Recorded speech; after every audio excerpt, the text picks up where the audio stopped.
There we go. Hey guys, welcome to week whatever it is here on the Real DVD Watchers. I just figure I'm safer if I just start saying it like that. Anyway, I've chosen to review an episode of a TV series. I'm currently rewatching. Most of my friends know what it is right off the bat. But really what it came down to was I had nothing to do last night because it was movie night. And I was just scrambling for something to review at midnight. And I was like, can't really start a movie because I just want to go to sleep. So I watched an episode of Buffy. The one I watch is from season 3, episode 10. It is Amends. This is the first Christmas episode that they ever did.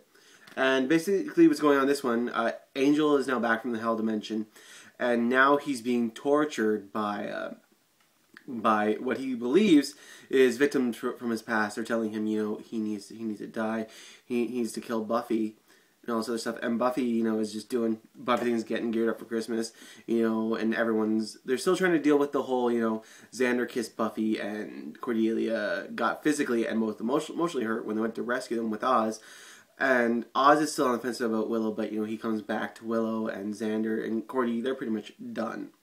There's no way they're going to get back together, and Buffy's still, you know, struggling to deal with her emotions towards Angel because she decided, you know, she can't be around him at all. She needs to move on with her life. And being around Angel is the one thing that she just can't do because she just can't stop loving him. And yeah, that's basically what's going on in this episode. So, Joss Whedon wrote and directed this episode, and really for me, this episode really is kind of haunting because this is the first time we actually ever see the first evil, which, as most of you Buffy aficionados know, that is like the biggest of the big bad. It is like the first evil, and it's the main villain in season 7, which is also the last season. So the first evil is pretty much essentially plaguing Angel with visions of people who he's killed. You know, we learn more about Angel from his past through his victims, and also the main thing that the first evil uses, it uses Jenny Calendar to come back and just plague Angel so much, just pretty much destroy him mentally up to the point where they're like, you need to kill Buffy. Well, first of all, they're like, you need to take Buffy in a manly fashion, and then kill Buffy. It's the only way to make the pain stop. It's the only way how to get them to stop.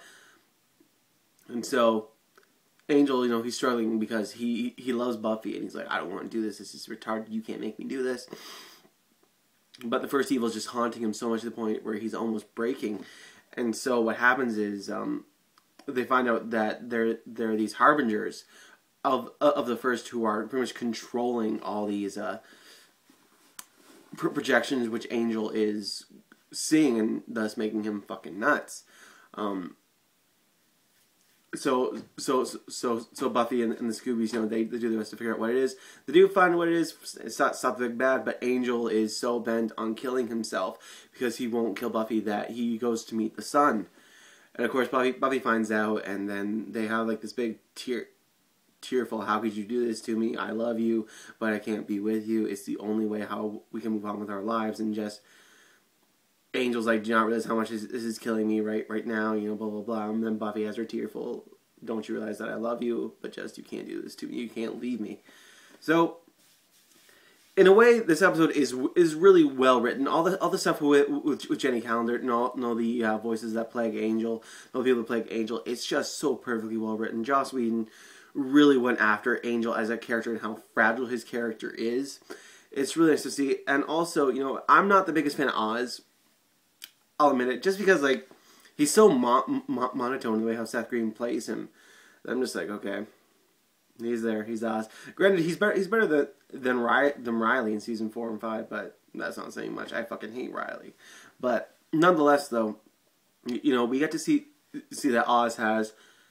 He's not just your typical guy looking for sex. He actually really loves Willow. And, you know, and when Willow essentially throws herself at him because she feels that this is the only way how he'll truly forgive him for what she did with Xander, it's really, really interesting and also a little bit heartwarming, you know, to see Oz like, look, I love you, but if this is going to happen, we need to have it for the right reasons, not because you need to feel good. We need this to happen because it needs to be special. Which is really sweet and seeing, and in watching like their interactions towards Christmas and how everyone's like, oh, you need to get the Christmas spirit, and Willow's always like, Hanukkah spirit. Did we forget about Hanukkah? Oh wait, I didn't.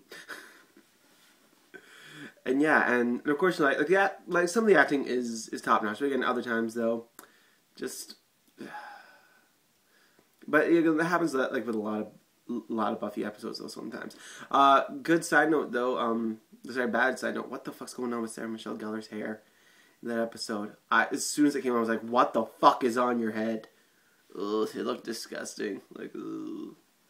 But yeah. So if I had to give this episode a rating out of 10, it would definitely get like a 6.5. It's about your average episode, but still there are some really good qualities. Really, if it wasn't for I forget what the chick's name who plays her, but for Jenny Calendar not being there, it probably would have gone down a lot more for me. Because I really like the character of Jenny Calendar, and I'm really sad that they killed her off in season 2. Spoiler alert. But yeah, nonetheless, though, Buffy the Vampire Slayer, Amends, season 3. Definitely check it out if you haven't watched this show at all. If you're on the fence, or if you're like some people don't fucking hate this show, don't watch it though. But if you're on the fence about this show for some reason you haven't seen it yet, definitely check it out. It's a good TV show, and also it's not like your cliched vampires like you see today. These vampires fuck shit up. So yeah, that's the review. Hope you all enjoyed it. Bye.